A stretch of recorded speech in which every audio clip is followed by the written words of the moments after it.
Olá, sejam muito bem-vindos ao Papo com os Autores, um programa da Editora do Brasil.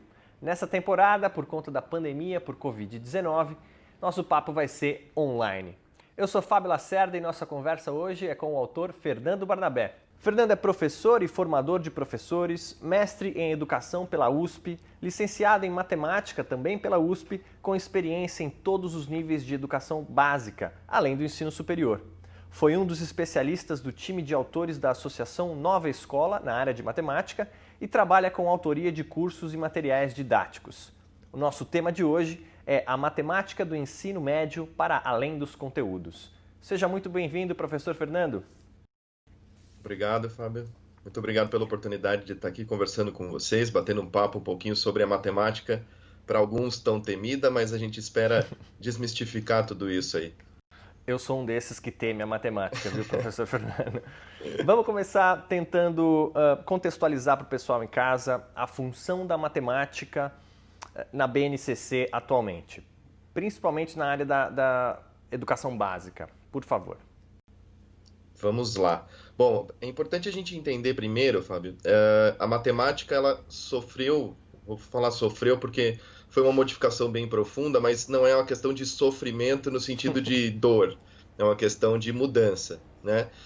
A BNCC apresenta uma modificação profunda desde os anos iniciais aos anos finais do ensino fundamental, e o ensino médio não ficaria de fora dentro dessa reorganização da educação básica. Então é importantíssimo que a gente consiga olhar para as mudanças que foram propostas pela BNCC com bons olhos, né? Então a gente tem uma reestruturação do que é o ensino de matemática, principalmente do que é o ensino de matemática dentro da área, né? Matemática e suas tecnologias, pensando que a BNCC organiza isso em 4 grandes áreas do conhecimento, né? Matemática e suas tecnologias, linguagens e suas tecnologias, ciências da natureza e suas tecnologias e ciências humanas e sociais aplicadas. Apesar de serem 4 áreas que aparentemente são muito distintas, elas acabam tendo relação o tempo todo.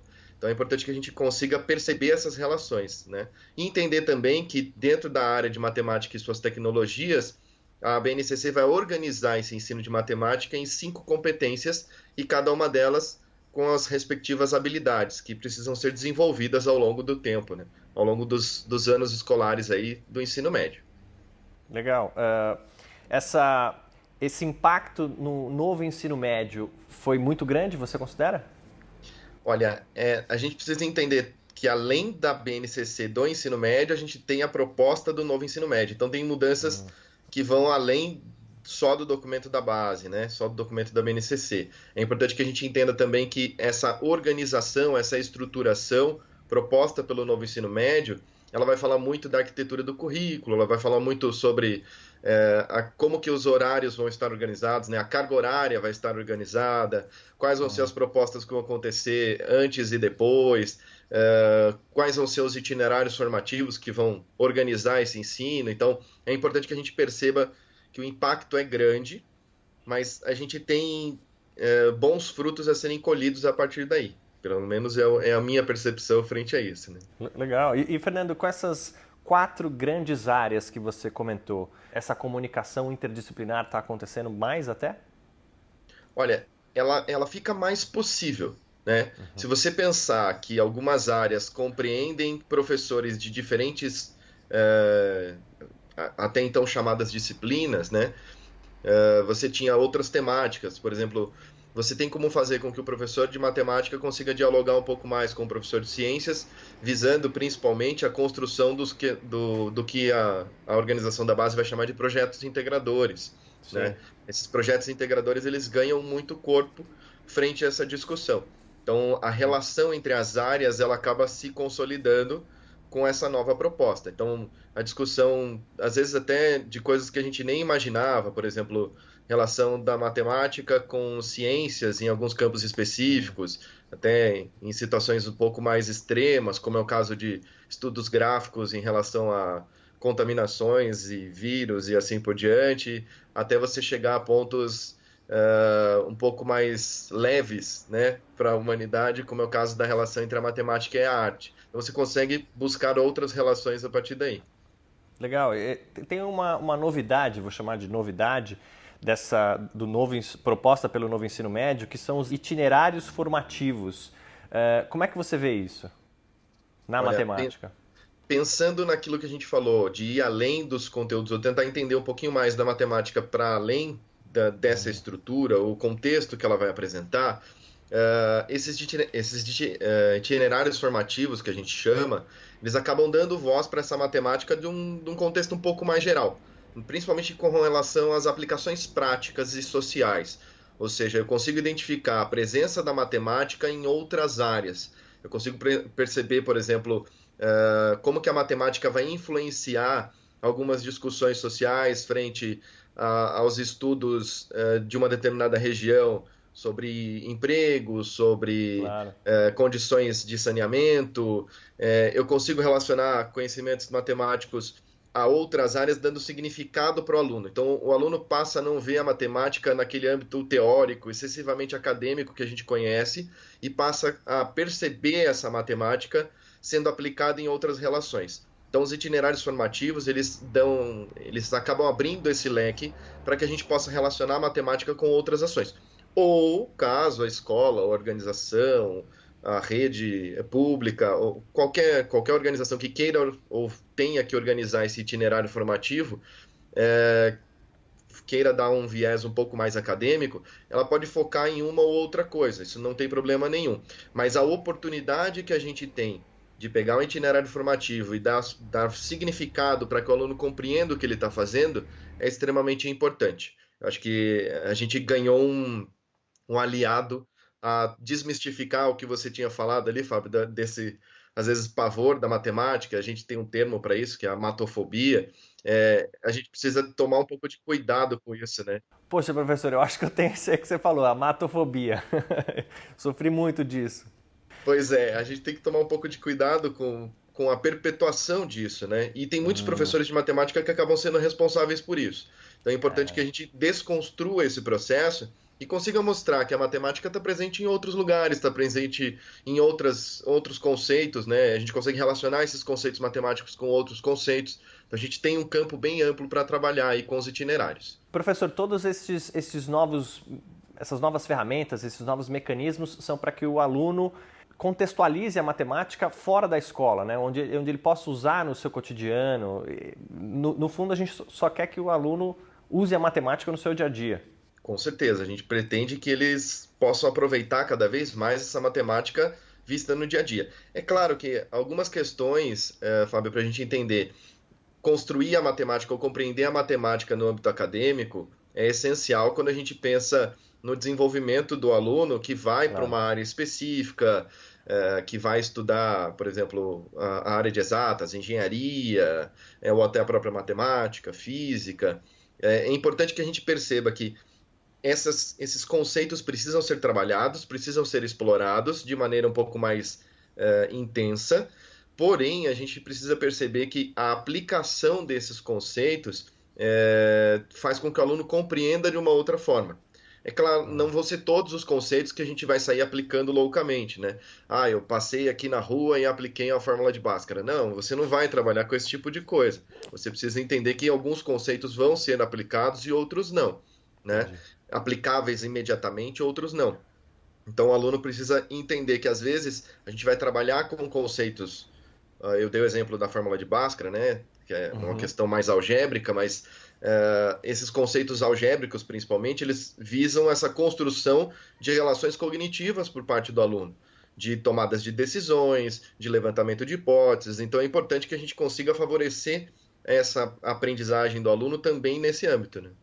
Legal. E o que você diria que são as possibilidades no novo ensino médio para que isso aconteça de maneira estruturada nas escolas, nessa etapa de ensino? Olha, a gente tem algumas frentes de ação que são importantes, sabe? Por exemplo, se a gente pegar a matemática financeira como um exemplo dentro dessa história, a base ela apresenta uma série de discussões, mas essas discussões são anteriores à base. Essas discussões, elas aconteciam antes de pensar a BNCC, antes de pensar qualquer coisa nesse sentido. Então é importante que a gente entenda que essas discussões relacionadas à matemática financeira, elas vão trazer, por exemplo, situações mais práticas, né, de vida, desde organização de poupança, organização de custos, planilha de As gastos de uma contas para família, pagar, né? exatamente, e que vão além da matemática em si, né? O Entendi. conceito de educação financeira é um conceito muito amplo. A gente tem no conceito de educação financeira, inclusive, essa integração entre as áreas, né? Você pensar, por exemplo, como é que uma pessoa ela vai trabalhar de maneira mais econômica, ou seja, ela vai conseguir economizar seus recursos, Uhum. cuidando do meio ambiente, cuidando da sociedade onde ela vive, como é que ela atende as pessoas de maneira não em ações carentes para atender pessoas em situação de vulnerabilidade. Você Entendi. tem uma série de questões que podem ser trabalhadas, né? Então, a educação financeira ela é muito mais ampla do que a matemática financeira. Então, dá para você relacionar tudo isso numa coisa só, né? Legal. Isso é só um exemplo dentro desses contextos e possibilidades que o novo ensino médio vai trazer. Legal.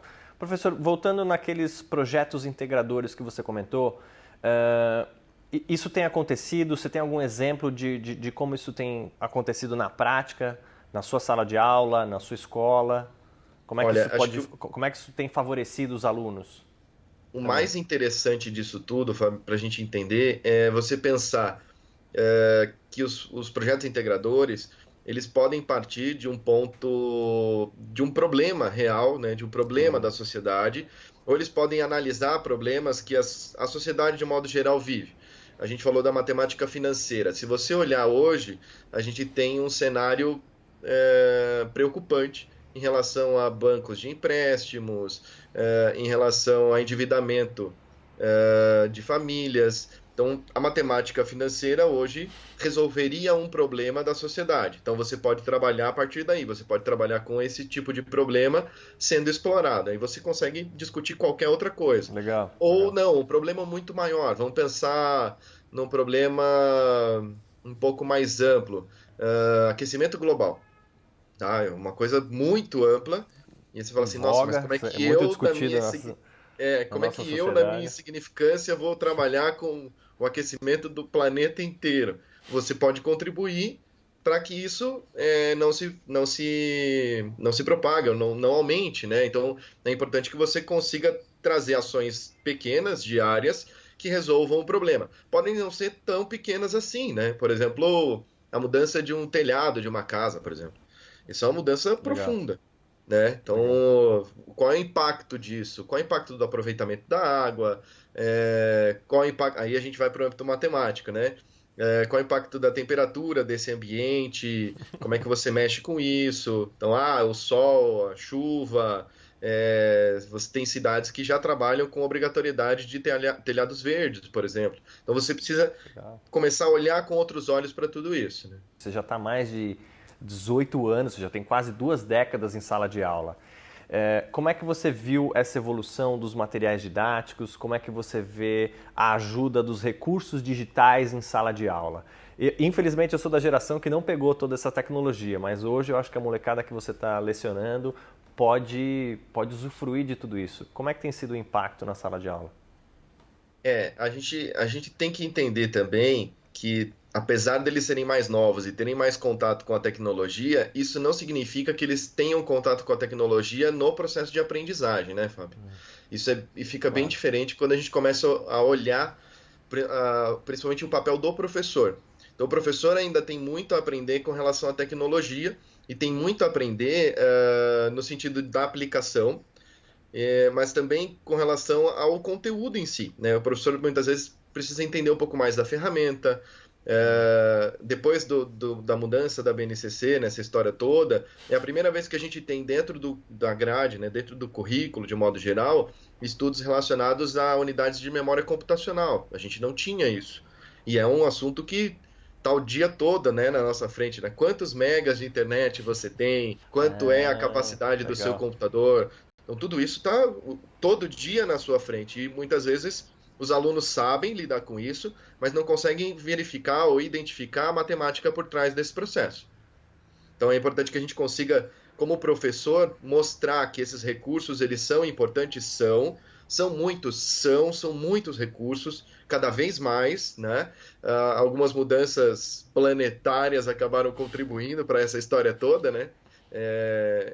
Foram impactos bem profundos na mudança didática do professor. Como que ele Sim, grava um vídeo, imagino. como que ele organiza tudo isso. É bem intensa essa mudança. Só que o professor precisa saber usar, senão ele fica só com uma Uhum. virtualização da aula expositiva, né? Então ele tem que Claro. usar de maneira efetiva esses recursos, principalmente metodológicos, né? Uhum. Quando você pensa em usar diferentes metodologias de ensino. Então, ao longo desse tempo todo, a gente já tinha alguns pontos de uso de recursos digitais, mas em contrapartida, algumas escolas ainda discutem se você vai usar a calculadora ou não. Essa discussão da Ah, calculadora já é da década de 80, 90. Você não... essa eu vivi. Pois é, então, mas se as pessoas continuarem discutindo a calculadora, como é que a gente vai falar, por exemplo, do uso do GeoGebra? O GeoGebra é um software livre que você tem a possibilidade de trabalhar com geometria dinâmica, com Sim. construções de plantas baixas. Você pode trabalhar com uma série de questões. Agora, enquanto a gente ficar na discussão da calculadora, o GeoGebra vai acabar ficando muito Claro. além para que esse professor possa usar em sala de aula. E Fernando, isso é algo que você utiliza nas suas salas de aula? Você vê com bons olhos? Gosto muito e aplico sempre que possível, né? Acho que Legal. esses recursos são bem legais, assim. Os softwares livres, não só o GeoGebra, você tem outras questões. Trabalhar com plataformas de vídeo para você trabalhar com sala de aula invertida. Então você grava algumas explicações ou traz alguns conteúdos antes de você partir para a sua sala de aula. Então todas essas discussões são importantes. Trabalhar com planilhas eletrônicas. A gente tem um Claro, um baita Excel da recurso, vida, né? né? Pois é, a gente tem um baita recurso em trabalhar com planilha eletrônica, não só para matemática financeira, que é o que geralmente as pessoas entendem, mas para desenvolvimento de pesquisa. Então, uma área Uhum. bem interessante, que é a probabilidade estatística, pode ser favorecida com relação às planilhas eletrônicas. Então, você tem uma infinidade de trabalhos possíveis e que podem ser feitos desde que o professor use em sala de aula. Eu gosto muito de trabalhar com as planilhas e gosto muito do GeoGebra. Acho que a gente tem Legal. possibilidades infinitas aí para trabalhar. Mas, como a gente está aqui gravando, né, o vídeo também é um ponto onde eu gosto bastante. Legal. Vídeo é um uso constante e que muitas vezes os professores têm um pouco de receio em trazer. Ele se expõe lá na frente dos seus 40 alunos, mas ele não se expõe na frente de uma câmera. E a gente precisa quebrar É um pouco isso, a verdade. gente precisa ganhar É verdade. essa mobilidade, né? Legal. E, Fernando, você é um desses professores que apoia o trabalho em grupo? Eu gosto muito desse processo de trabalhar em grupo. Às vezes as pessoas têm um certo receio, Fábio, quando você fala desse trabalho, por exemplo, na matemática, né? A matemática ela tem aquela visão um pouco mais sisuda, como você falou, e essa visão sisuda a gente acaba tendo consequências um pouco desagradáveis, né?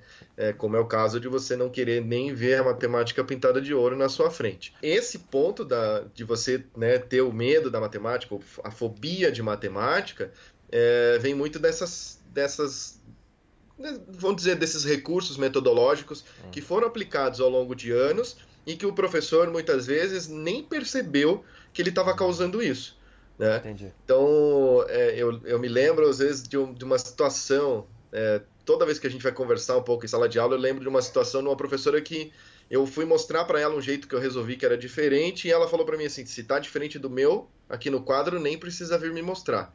Então, quer dizer, ela achava que o dela era o certo e a gente tinha que seguir o dela, mas poderia ter o Entendi. certo de outras formas. Então, por Entendi. mais que a gente consiga apresentar tudo isso, a gente, é um bom professor, né, para os olhos da sociedade, eu preciso entender também que dá para fazer de outra forma. E o trabalho em grupo é uma dessas formas, né?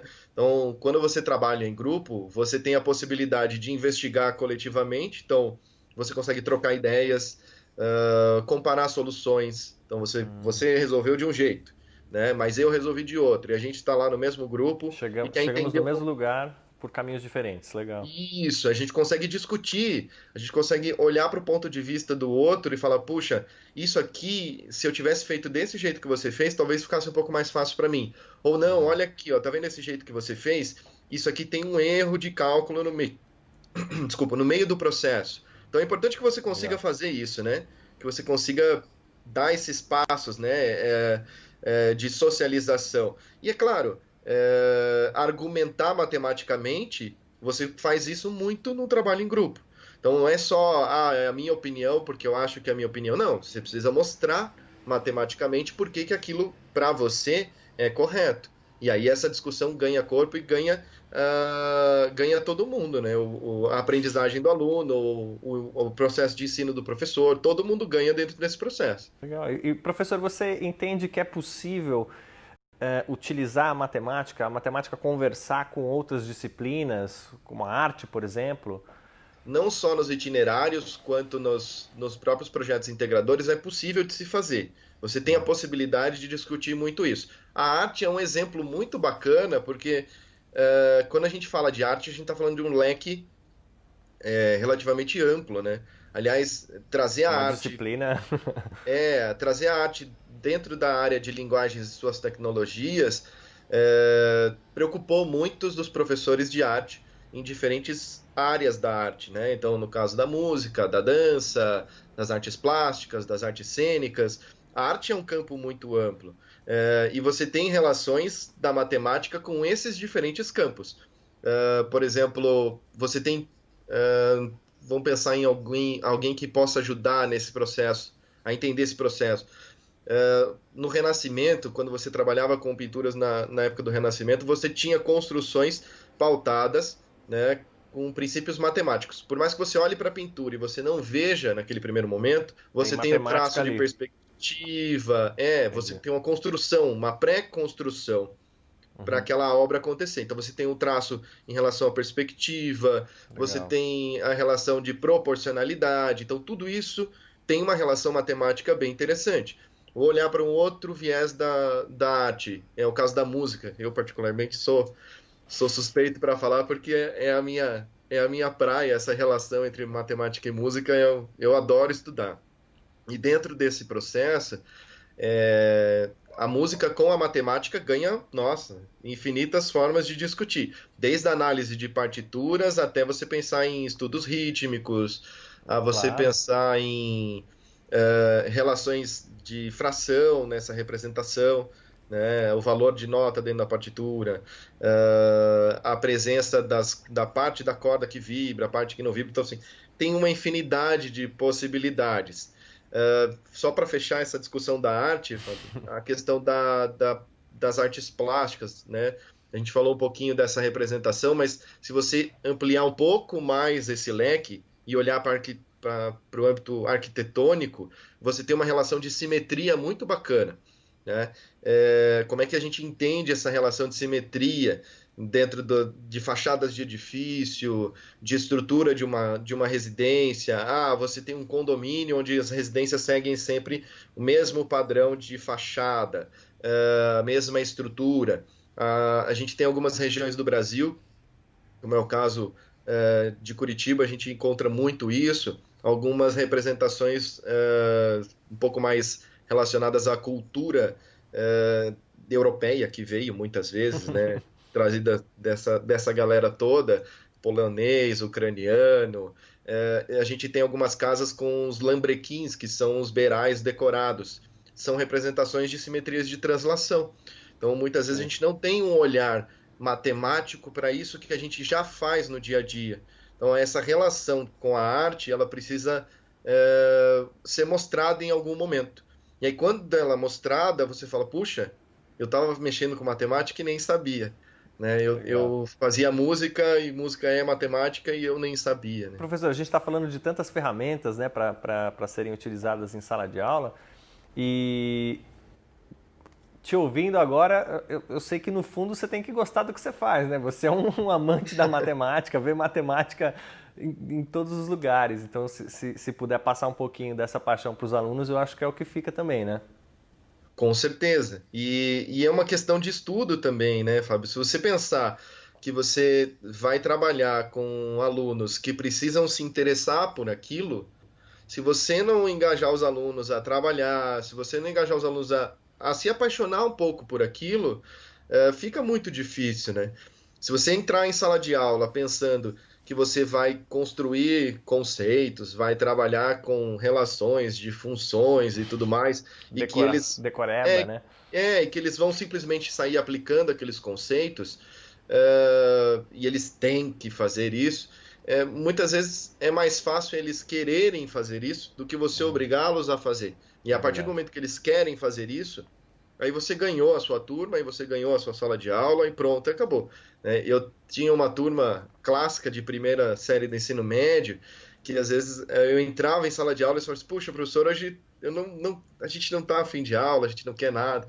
E aí você vai conversando com a turma e vai desconstruindo esse processo. Fala assim, bom, então a gente vai falar de outra coisa. Aí você pega, por exemplo, uma relação com a arte, aí você pega uma relação com outra área do conhecimento, e a partir daquela área do conhecimento você abre o seu leque, vai trabalhar com matemática, vai trabalhar com Legal. física, vai trabalhar com qualquer outra coisa.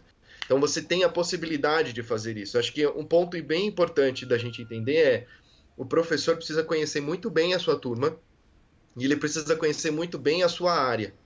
E muitas vezes o professor conhece ou um ou outro e não faz essas coisas casarem. É importante que a Entendi. gente faça essas coisas se relacionarem e que elas possam gerar bons frutos a partir daí, né? Minha última pergunta, gostaria de saber de ti o papel da metodologia de projetos no ensino da matemática. Como é que você vê isso? Bom, acho que de tudo isso que a gente falou aí, Fábio, tá bem relacionado, né? No fim das Com contas, certeza. o que que é trabalhar com projetos?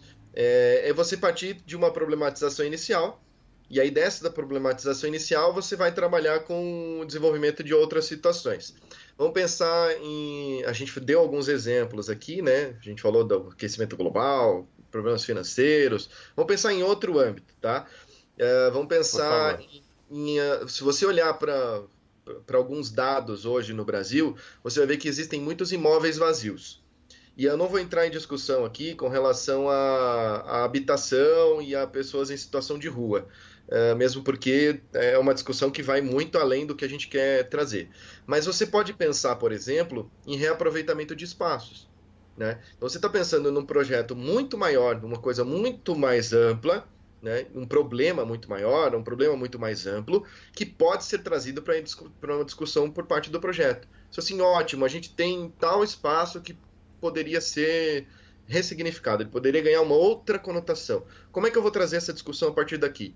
E você começar a perceber que dentro dessa discussão, que aparentemente não tem nada de matemática, você vai trabalhar com toda uma reorganização, desde conceitos a serem expostos, vamos pensar em planta baixa, por exemplo, né?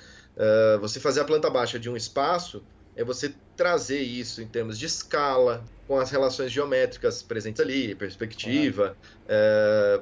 Você vai ter outros tipos de discussão com relação à economia dessa obra. Quanto vai custar isso tudo? Será que vai valer a pena? Então, toda essa discussão precisa acontecer, né? Eu preciso pensar em tudo isso. Então, um projeto, ele pode ganhar outras relações que a gente nem imaginava no campo da matemática. Além disso, né, a gente falou um pouco do trabalho em grupo. Trabalhar com projetos proporciona exatamente isso. Esse trabalho em grupo ganha corpo. Então, você pode trabalhar eh, com grupos em diferentes tipos de projeto, e depois eles socializarem suas descobertas, ou no mesmo projeto e descobrir quais foram as ideias que cada grupo desenvolveu para a solução daquele problema. Então você tem uma série de possibilidades no trabalho com projetos. Além disso, eu já falei de vários aléns aí, né? A gente pensar nas etapas. Então o aluno começa a trabalhar com cronograma, ele começa a trabalhar com Ah, a própria organização pessoal, né? Como é que ele vai ele, fazer isso? Eu não posso fazer o passo B se eu não fizer ele, o passo A primeiro. ele Ah, começa a mas criar eu quero fazer métodos para ele mesmo, claro. talvez o passo C possa ser antecipado. Pode. O que vai acontecer se a gente antecipar isso? Vou ter que reprogramar todo o meu processo. Então, essa organização também faz parte do processo de aprendizagem. E é importante que o aluno também consiga construir isso, né? Então, a metodologia de projetos, ela proporciona tudo isso. E é claro, uma coisa que a gente não pode tirar do nosso olhar na metodologia de projetos é qual é o produto final disso tudo. Então, eu preciso entender que esse produto tem que ter uma funcionalidade, ele tem que ter uma aplicação, ele tem que ter um significado não só para quem fez, mas para quem vai receber essa solução. Então, o produto final, por exemplo, é um aplicativo de celular, ele precisa ser um aplicativo que tenha funcionalidade, né? Se o produto final é uma oficina sobre determinado assunto, ele precisa ter uma funcionalidade. Então, todos esses produtos finais dos meus projetos a serem desenvolvidos, eles têm que ter uma aplicação, eles têm que ter uma função social, né, dentro da comunidade escolar. Professor, o papo está muito bom, hein? A gente podia ficar aqui a tarde inteira. Muitíssimo obrigado pelo seu tempo, mesmo que digital, acho que foi ótimo, acho que quem nos assistiu pôde levar muita coisa boa para casa. Mais uma vez, muito obrigado pelo seu tempo. Eu que agradeço, muito obrigado pelo bate-papo aí, pela conversa que fluiu bem aí. Acho que a gente tem muito a agregar quando a gente fala de uma matemática que precisa ser não querida por todos, mas que todo mundo tem a oportunidade de aprender. E todo mundo tem a oportunidade de aprender, então que a gente possa trazer ela da melhor forma possível para os nossos alunos. Com certeza. Para você que nos assistiu, se você tiver alguma dúvida, quiser mandar mensagens para os nossos professores, autores, faça isso pelas nossas redes sociais. O Papo com os Autores fica por aqui. Até mais!